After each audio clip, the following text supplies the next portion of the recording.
Who were your comedic inspirations? Like, do you have like, what comics do you like?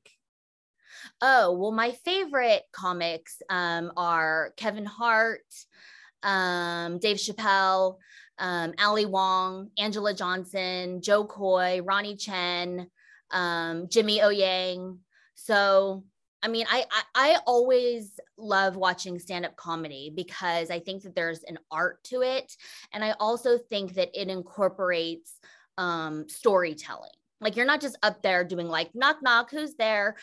You sort of tell the story of your life and your experiences with jokes in between. And I like it. That's like how I learn about people.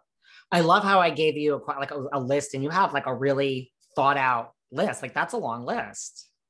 Yeah, I love stand-up comedy. I've always, looked up to stand-up comedians because if you think about, Britney, Lady Gaga, Beyonce selling out a show, there's singing, there's dancing, there's backup dancers, there's lights, there's production.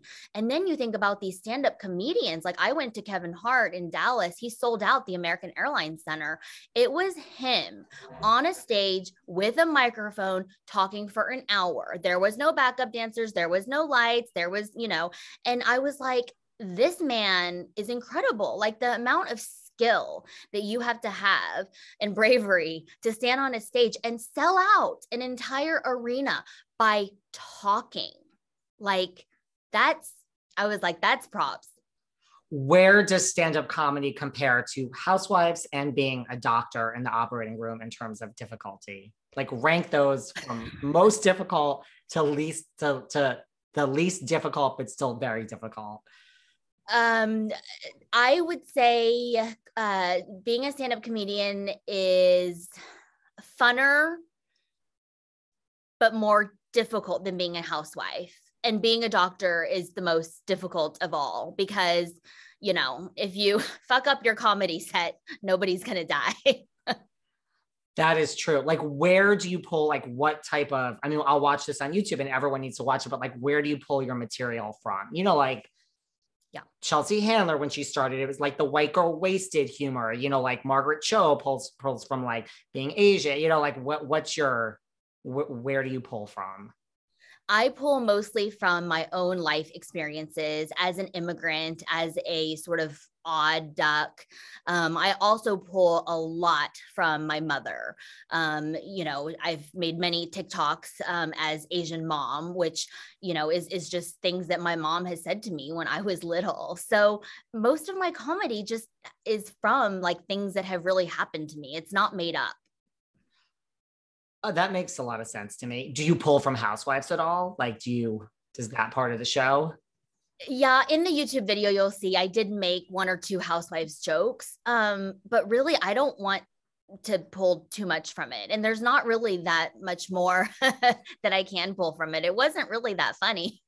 I was just going to say, Housewives doesn't necessarily lend itself to humor, does it? It was supposed to. I thought that, when I joined, that it would be a humorous kind of fluffy satire sort of show. Fun and fluffy is what I was told it would be. That's not exactly how it panned out, as you saw. So maybe there'll be a couple of Housewives jokes, but that was such a short chapter in the book of my life that I don't really want to focus on it. That's what people don't realize. Like, people say to me all the time, like, oh, you interviewed so-and-so, like she needs to come back to the show. I'm like, do you realize that like she has I mean, not you, but I'm like, this person has no interest in coming back to the show. Like they have literally, this was like 3 years of their life. Like this was 15 years ago. They've moved on. They don't want to come back. Like, is that strange to you that you're a doctor now? Maybe you're going to reinvent yourself as a comedian, you are going to reinvent. Like, is it strange that people will always want to bring this up in an interview? Some less than me. The next time you come back, Tiffany, we don't have to bring it up at all. But like, is it strange to you like that it's so powerful that people are always going to want to bring this up as part of your story?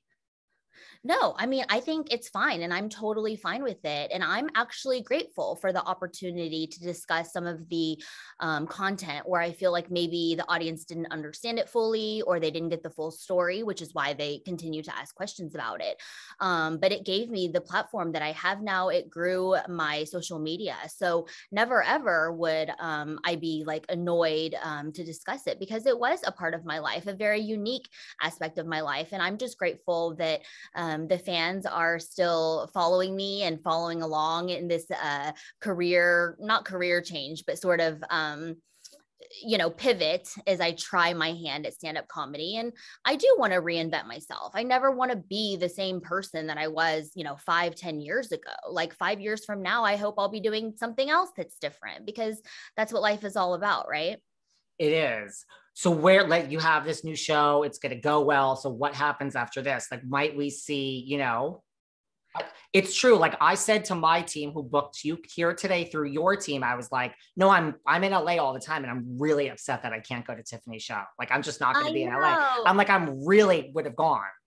No, I don't know how to put it out there because last time I was in LA and I did something, somebody saw a picture that I posted and they were like, you were in LA? Why didn't I get invited to your thing? And I was like, I posted it. Like, I don't know how else to tell people. So maybe you can help me. So listen, the next time you tell me and I will get it out there wherever you're going to be, but.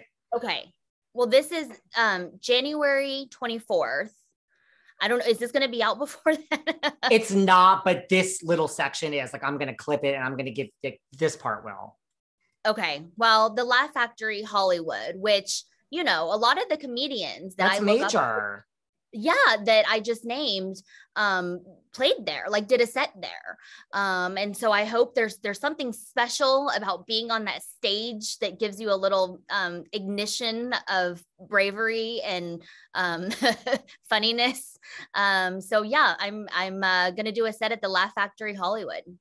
And, here in New York, we have Gotham. We have many comedy clubs here. So I think Nick Caroline's, I think, go back to LA after this, but New York, we've got some legendary comedy here too. Okay. Well, if this all works out, I could go on tour.